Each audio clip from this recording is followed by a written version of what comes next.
changed lives, not only saving lives, but it changed lives in many ways, more than one. And this change, after the discovery of insulin, which was initially collected from subhuman species, whose structures are very close to the normal human insulin and therefore were amenable to uses.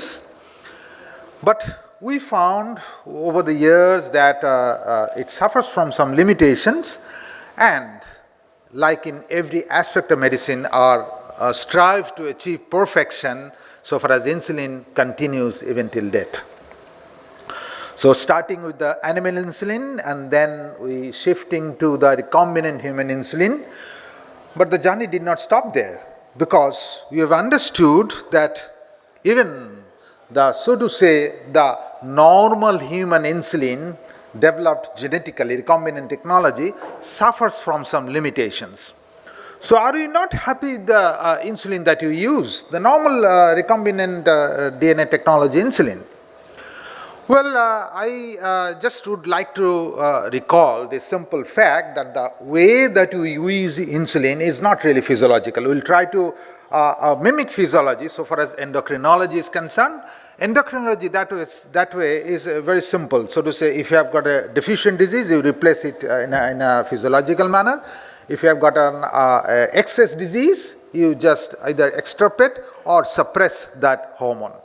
So in diabetes, where there is a functional deficiency of insulin, be it numerically in type 1 or functionally in type 2, we try to replace insulin in such situation, but that has to be done in a physiological manner. However intelligent you are, however technologically prowess that you have, the fact remains that insulin cannot be delivered in the way it should be. We remember that insulin is secreted in the portal circulation, and the current technology does not support the supply of insulin that way. So we are trying to make do with subcutaneous or intravenous or some other methodology. That actually changes the pharmacodynamics and the pharmacokinetics of the insulin, and there lies the problem. And so whatever you do, whatever way you deliver insulin, it will suffer from some limitations. And we know that insulin is secreted in two different fashions. One is basal secretion and another is mill-related or prandial secretion.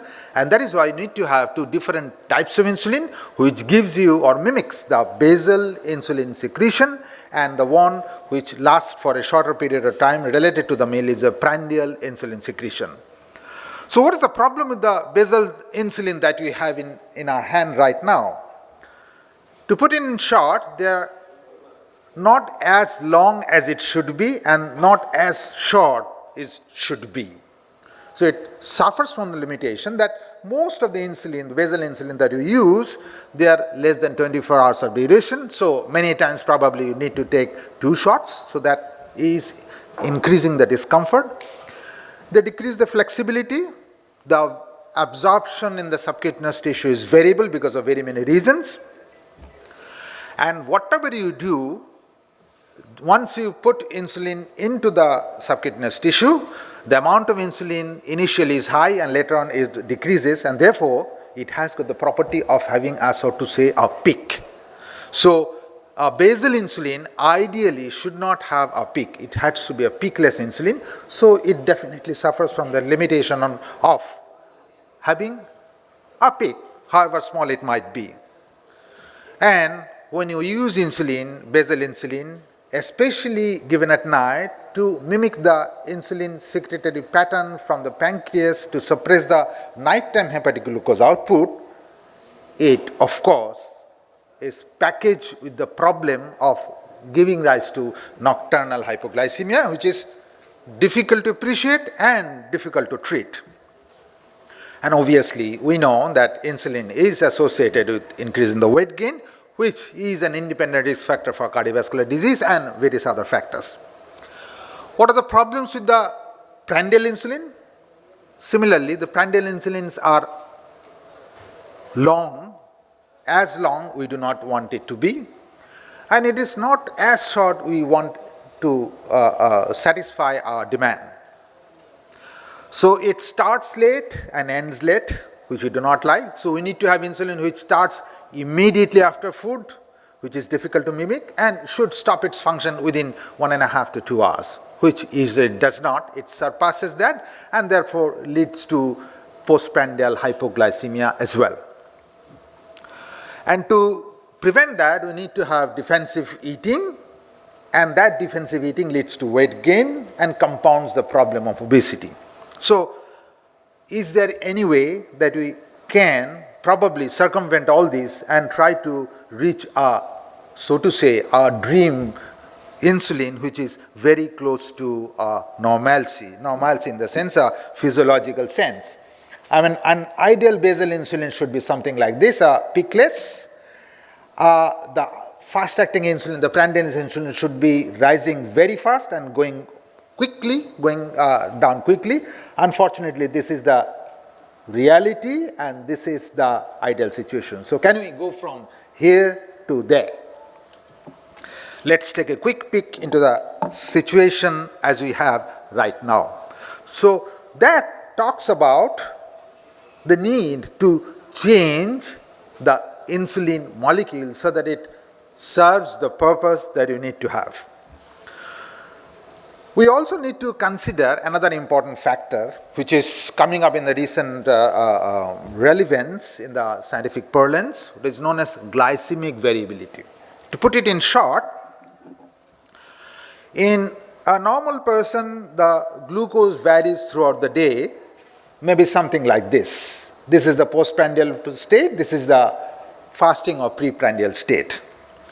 Now, unfortunately, and obviously, this is how ideally a person's glycemic variability should be when we are treating a person with dysglycemia.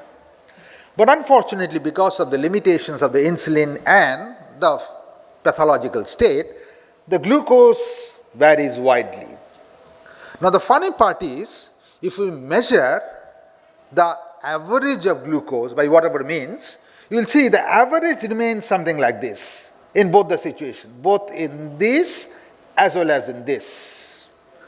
And I must remind you at this point of time that you, me and everybody harps on the average glycemic control parameters like glycated hemoglobin, which is dependent on the average. So it is very much possible that a person with a glycated hemoglobin in the desirable zone of say 7, but at the same point may have a lot of ups and downs.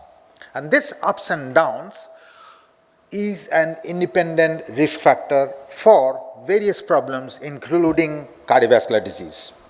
So despite having the similar level of average glycemia, the two different persons with diabetes may behave differently simply because of this glycemic variability.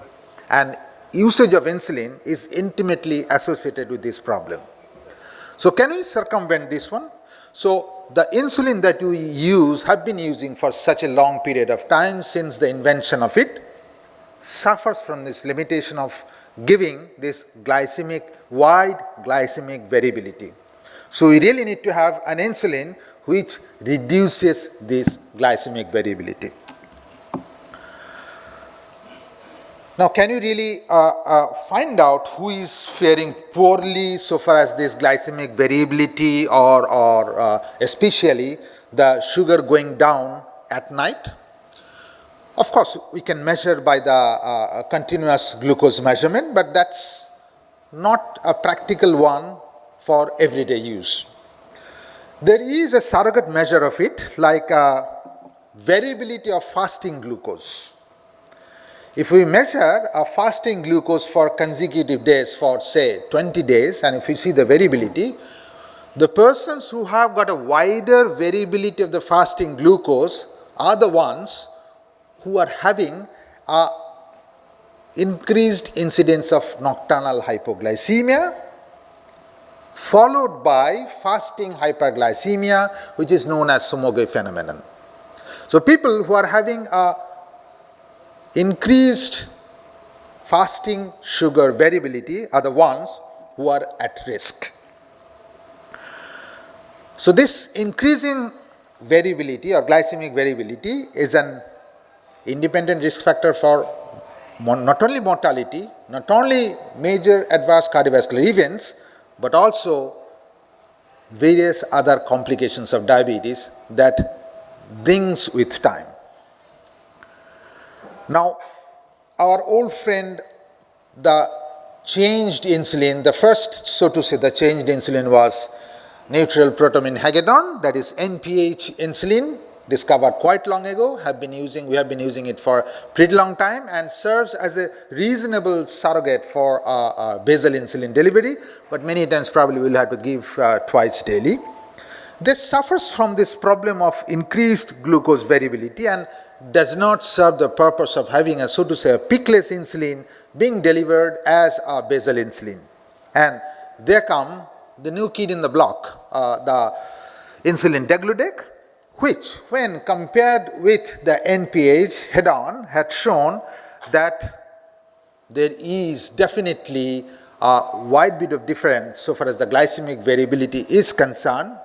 When you are trying to achieve a good sugar control, tight sugar control, the NPH gives a higher incidence of hypoglycemia compared to insulin degludec.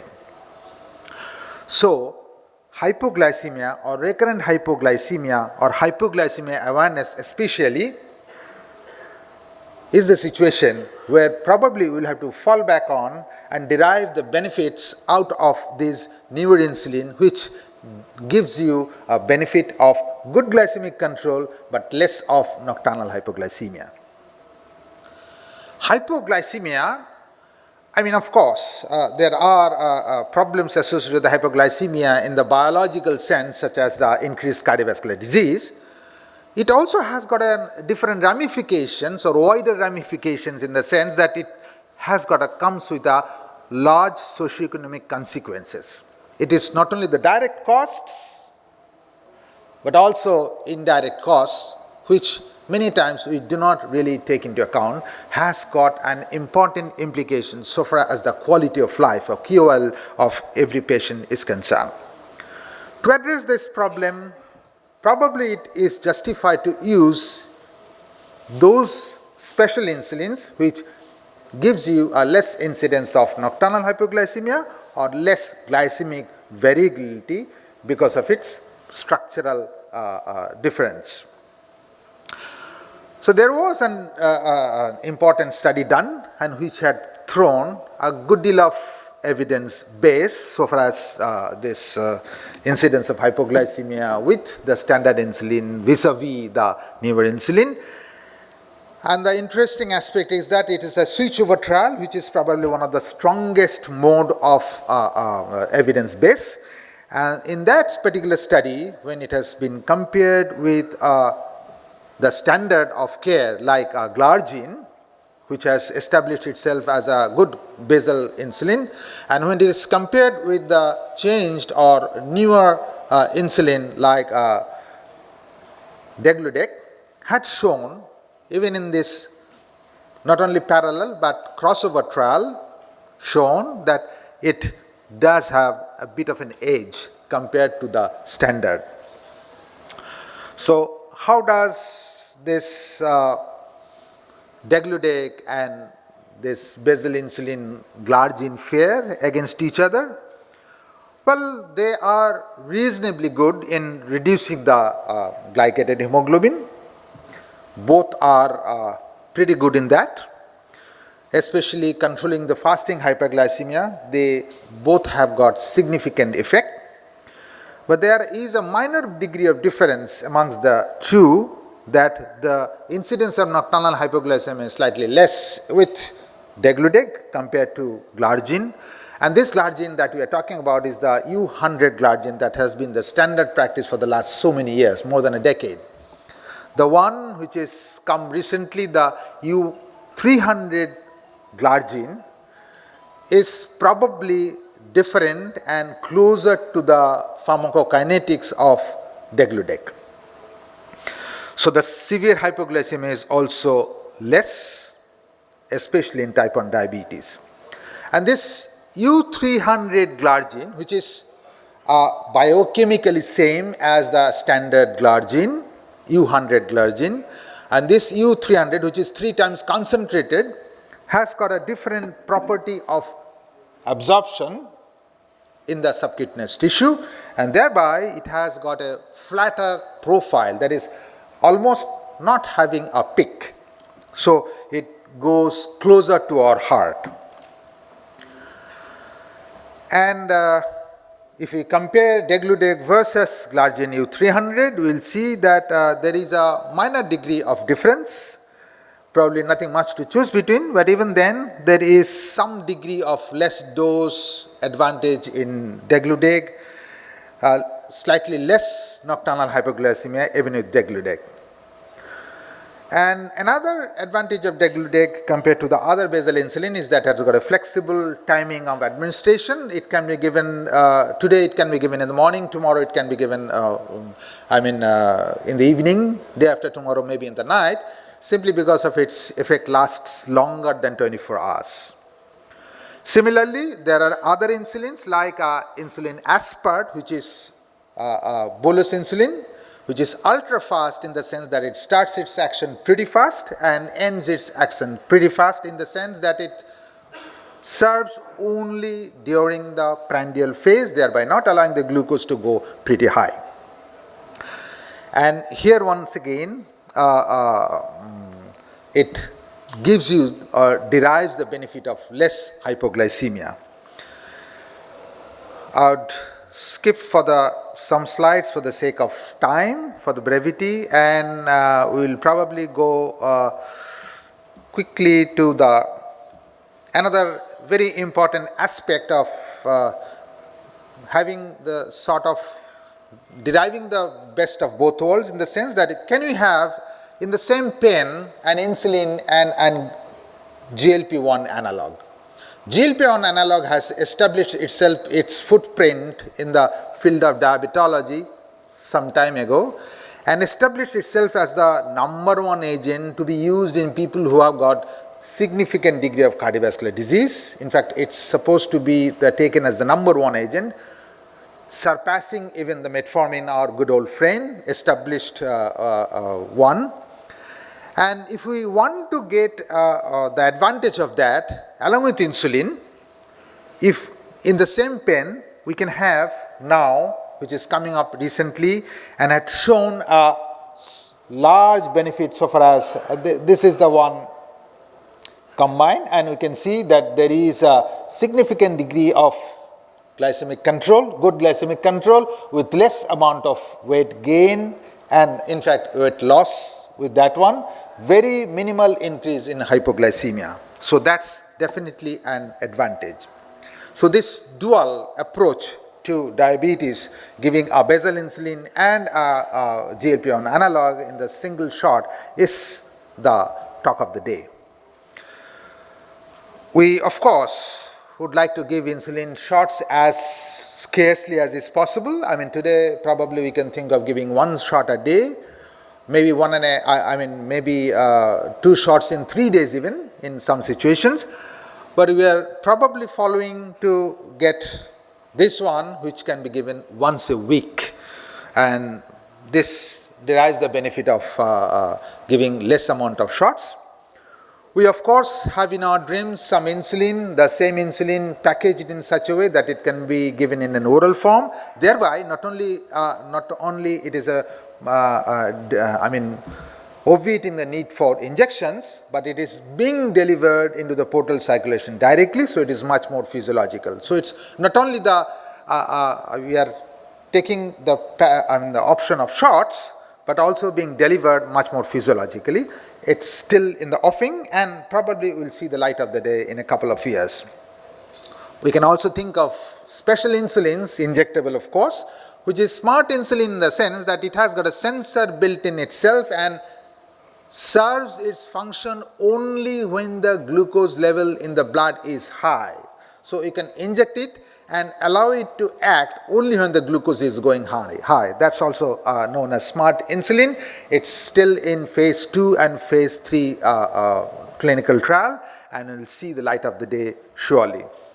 We are all worried about using medications, including insulin, in some special population who are underprivileged in the sense that they have got either chronic kidney disease or liver disease, or children or elderly, where these established ones like Degludec and others have established their safety in all these situations, and you can probably use all of them with safety in pregnancy, in elderly, in children. So the relevance of this newer insulin, that it mimics to a large extent, though not perfectly, to the physiological insulin secretion. They have got a property of less amount of hypoglycemia. Cost, of course, would be definitely an impediment, but with time I'm sure the cost is going to come down, and with the usage as well. And oral insulin and smart insulin is the talk of the day. Thank you very much. Thank you, Dr. Kaushik Pandit, for your nice deliberation. I think long-acting analog and short-acting analog in the same syringe. Yeah, that's a co-formulation. I mean, in contrast to the premix that we have, that's a mixture, that's a co-formulation.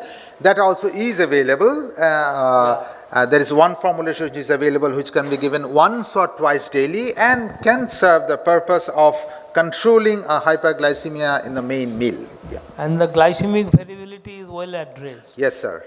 That is an important point by the injection Degludec in particular. Yes, sir. And the ultra-fast acting insulin, that is the aspart, that we are now very much thinking about the 1 hour post-meal glucose surge. So that is well addressed by the ultra-fast acting insulin, because it has correlation of the cardiovascular outcome. Sure, sir. So his topic is now open for interaction. Professor Arun Mojumdar.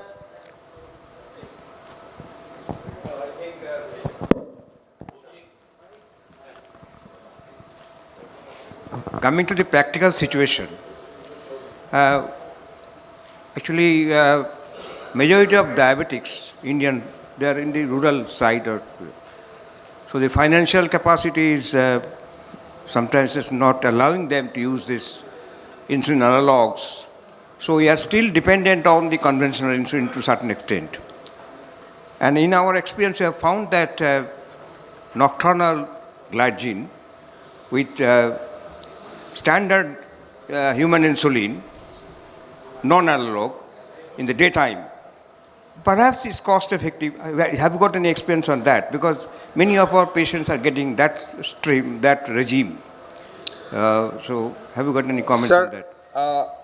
If we think of our primary responsibility as a physician of controlling glucose in a majority, we will have to fall back on the standard procedure.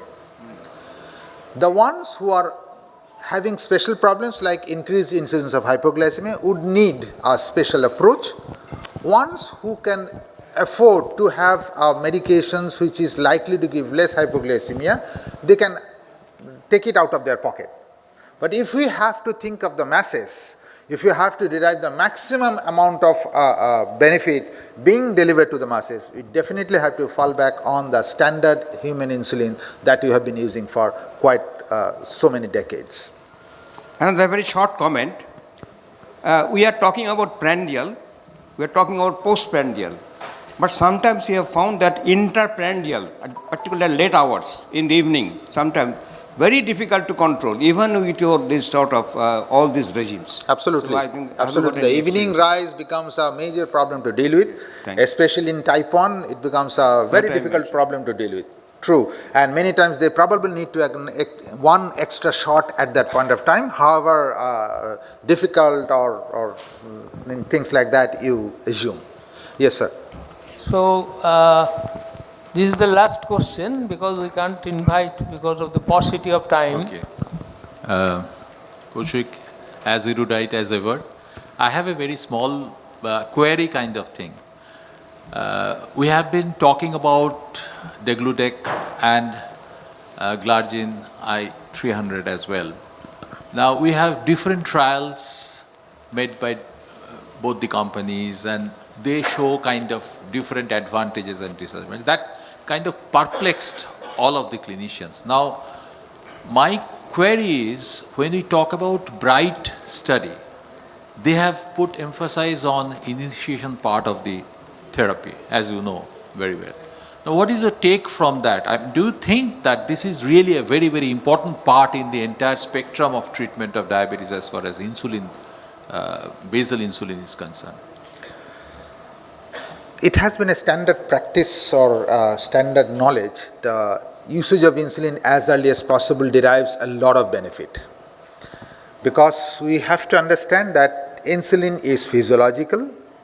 Insulin is the thing that we really need to give. Whether you are giving an insulinotropic agent in the form of tablets, you actually are giving insulin in a different form. And when you are giving an oral medication, it comes with, obviously, because of its chemical structure, some problems which is difficult to handle and many times difficult to measure as well, the side effects. So if we have to use insulin and insulin early, especially in a situation when you are trying to supplement insulin, it has to be a basal insulin. Because it's the basal insulin secretion which is taken care of in the initial part of the treatment. And there, of course, any basal insulin would serve the purpose, but the ones who are having a significant degree of less amount of hypoglycemia, especially the nocturnal ones, are the Glargine U300 and Degludec. But surely, even our good old friend of NPH insulin serves the purpose at the initial stages. And when they are neither having the hypoglycemia unawareness or the brittleness that is associated with diabetes in the later phase of life. Okay, we cannot invite any more question. The bottom line is that when a patient is controlled by the age-old insulin without any complication, as he already alluded, then we can jolly well carry on the old insulin. But when there is complications, when there is glycemic variability, when there is hypoglycemia, nocturnal, weight gain, and cardiovascular diseases are gaining ground, then we will have to think of the analog. And regarding analog, he has detailed about everything. So thank you, Dr. Thank you very much, sir. For your good delivery. The speaker, please receive your memento from the chairperson, please. The chairperson will hand over the memento to the speaker, Dr. Pandit. And Dr. Yusik Ghosh will hand over the memento to the chairperson, Dr. Ashish Basu.